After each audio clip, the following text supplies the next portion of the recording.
Everyone thinks the Taiwan story is about war, missiles, warships, and invasion somewhere onto the Pacific coast. It's not. Here's what it's actually about. Taiwan produces 92% of the world's most advanced computer chips. Your phones run on them. Your cars run on them. Every AI system reshaping the global economy runs on them. The weapon system of every major military runs on them. According to the Institution of Economics and Peace, a full-scale conflict over Taiwan could trigger an economic shock costing the world roughly $10 trillion. An island that China has claimed as her own territory for over 70 years. And here's the part no one's talking about. The world has known about this problem for over 2 decades. Every major government has tried to solve it. None of them have. And there is no backup plan. To understand how we got here, you have to go back to 1987. At the time, the global chip industry was dominated by American and Japanese companies. They designed chips, they built chips, they sold chips. The whole process was under one roof. But there was a problem. Building chip factories was becoming incredibly expensive. The machines alone costed hundreds of millions of dollars. And the technology was getting more and more complex every single year. Most companies didn't want to deal with it. They wanted to design chips, not run factories. Then there was a man named Maurice Chang. Maurice Chang was a 55-year-old who had just been passed over for the top promotion at the Texas Instruments. Most people his age would have retired. Instead, he moved to Taiwan and started a company with an idea so absurd that the entire industry laughed at it. What if you build a company that only did manufacturing? No designs, no products, no brands, just making semiconductors for everyone. That company was TSMC, the Taiwan Semiconductor Manufacturing Company. Now here's the thing. At first, nobody took it seriously. Why would a CS company hand over its most important product to a stranger? It made no sense. You were essentially saying, here's our chip design, our competitive advantage, the thing our entire business depends on. Now go make it for us. That idea was laughable. But slowly, it started to make sense. The cost of building and running a semiconductor factory was going up. Companies realized they could focus on what they were good at, designing, and let TSMC handle the rest. Apple signed on, then Nvidia, then AMD, then Qualcomm. One by one, the biggest chip companies in the world handed their manufacturing to TSMC. But wait, here's where it gets interesting. Every chip TSMC made taught them something new. Every defect solved. Every process they improved. Every tiny engineering problem they cracked. That knowledge kept building up, year after year after year, for 30 years. Today, TSMC makes chips at 3 nanometers. Let me put that into perspective. A single human hair is approximately 80,000 nanometers wide. TSMC is working at a scale that is almost impossible to imagine, and there is no other company that can match what they are doing. Here's what most people miss.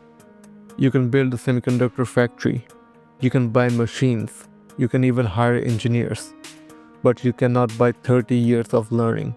All those improvements, all that accumulated knowledge. It lives in the experience of TSMC's engineers. It was never written down in a way someone could simply copy. That knowledge is the real asset, and that asset sits on one island, an island with a serious problem. So, what happens if Taiwan actually falls? Most people imagine this impact as expensive phones and inconvenient delays, but it is much worse than that. Let's go through it layer by layer, because each layer is worse than the one before it.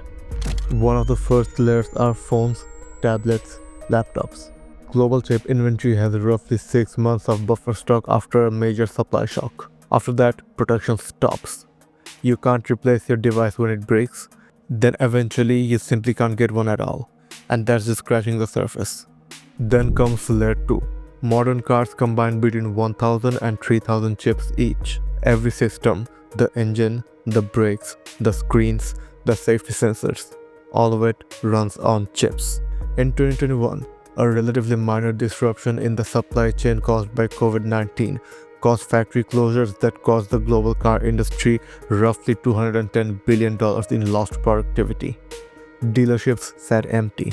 People waited 18 months for their vehicles. That was just a minor disruption that lasted a few months. A Taiwan scenario is not minor. It doesn't last a few months. Third comes every major AI system in the world. The ones reshaping medicine, finance, logistics, and national security. They all run on chips made by Nvidia.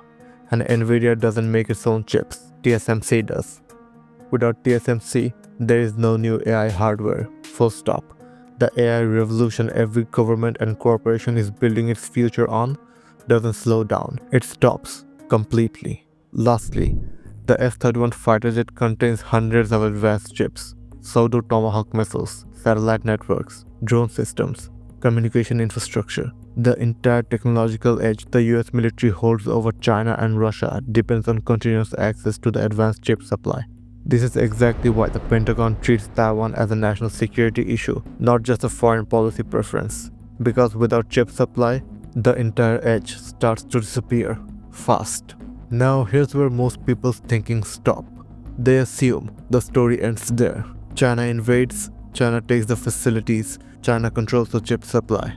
Bad for everyone else, good for China. But that's not what actually happens. And this is the part no one's talking about. Here's what you need to understand about how TSMC operates. It doesn't just need workers. It needs equipment from a Dutch company called ASML, the only company in the world that makes machines required for advanced chip production. It needs specialized chemicals from Japan. It needs design software from American companies. The moment China invades Taiwan, every single one of these supply chains vanish. By international sanctions, by corporate policy, by design. The US and Dutch governments have already discussed the ability to remotely disable ASML's machines in the event of a Taiwanese conflict. The facilities stop working within weeks, even if they are never touched by a single bomb. But here's the crazy part, the part that genuinely changes how you see the entire situation. China needs these chips too. Chinese factories run on them. Chinese AI systems run on them. The entire Chinese military modernization program,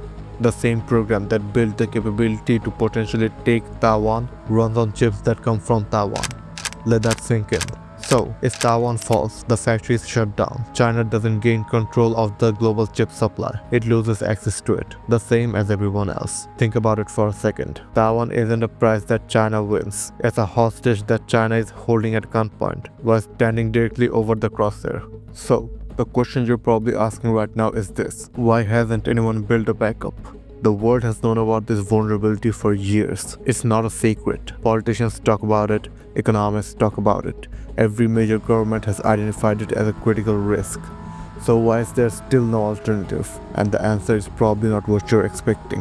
Intel is the most famous chip company in the world. In 2021, their CEO Pat Gelsinger announced a $20 billion plan to rebuild American chip manufacturing facilities and offered the world an alternative to TSMC. The government backed it up. The media celebrated it. By 2024, Intel was years behind its own target. It was losing billions of dollars every quarter. It had laid off 15,000 employees. The problem wasn't money. It wasn't ambition. It wasn't even technology. It was yields. Yields is the percentage of chips that actually work after manufacturing. TSMC's yield rate on advanced chip manufacturing is extraordinary, the result of 30 years of improvements, small refinements stacked on top of each other. Intel couldn't match them, not because Intel is incompetent, because you cannot replicate 30 years of learning in 3, even with $20 billion. Also in 2022, Congress passed the CHIP Act, a $52 billion program to rebuild American semiconductor manufacturing. The European Union followed with 43 billion euros. Japan launched its own program. Every major economy on earth simultaneously trying to build a backup. TSMC is building a plant in Arizona right now, with $6.6 billion in government funding. The building will exist. The machineries will be installed. But here's what TSMC themselves have stated about those facilities. The chip production there will be 1 or 2 generations behind what the Taiwanese factories are making, and they're struggling to find enough engineers with the right knowledge to run them properly. You can construct the buildings, but the knowledge doesn't transfer. Here's the truth. The world has been trying to solve this problem for 20 years, with hundreds of billions of dollars, with the best engineers and policymakers available, and nobody has solved it. Not because they lack resources, not because they lack will, because manufacturing knowledge builds up over decades. You cannot buy time. You cannot compress 30 years into 5. There is no shortcut, no subsidy, no policy that can change the fact that there is no backup plan. So, where does this leave us? Right now, there's a race happening. A race between the world's ability to build alternatives and the growing risk of a conflict that could make these alternatives irrelevant before they are ready. The facilities being built today in America, in Europe, in Japan will start coming online between 2026 and 2028. It will reduce the world's dependency on Taiwan, not eliminate it, reduce it. Meanwhile, China is spending hundreds of billions on its own semiconductor manufacturing program. The most credible estimates put China at 5 to 7 years behind TSMC on the most advanced chips. That gap is narrowing slowly. The window for the world to build enough of a backup before a potential crisis is roughly between now and 2032. That is not a long window. And here's what this entire story really tells us. The industrial decisions made in the 1980s and 90s, decisions that seemed completely rational at the time, created a dependency so severe that it now shapes the foreign policies, military strategies, and economic plan of every major country on earth. This is what real industrial power looks like. No armies, no territory, no natural resources. One island, one company, and 30 years of knowledge that the entire world built its future on. And there is no backup plan.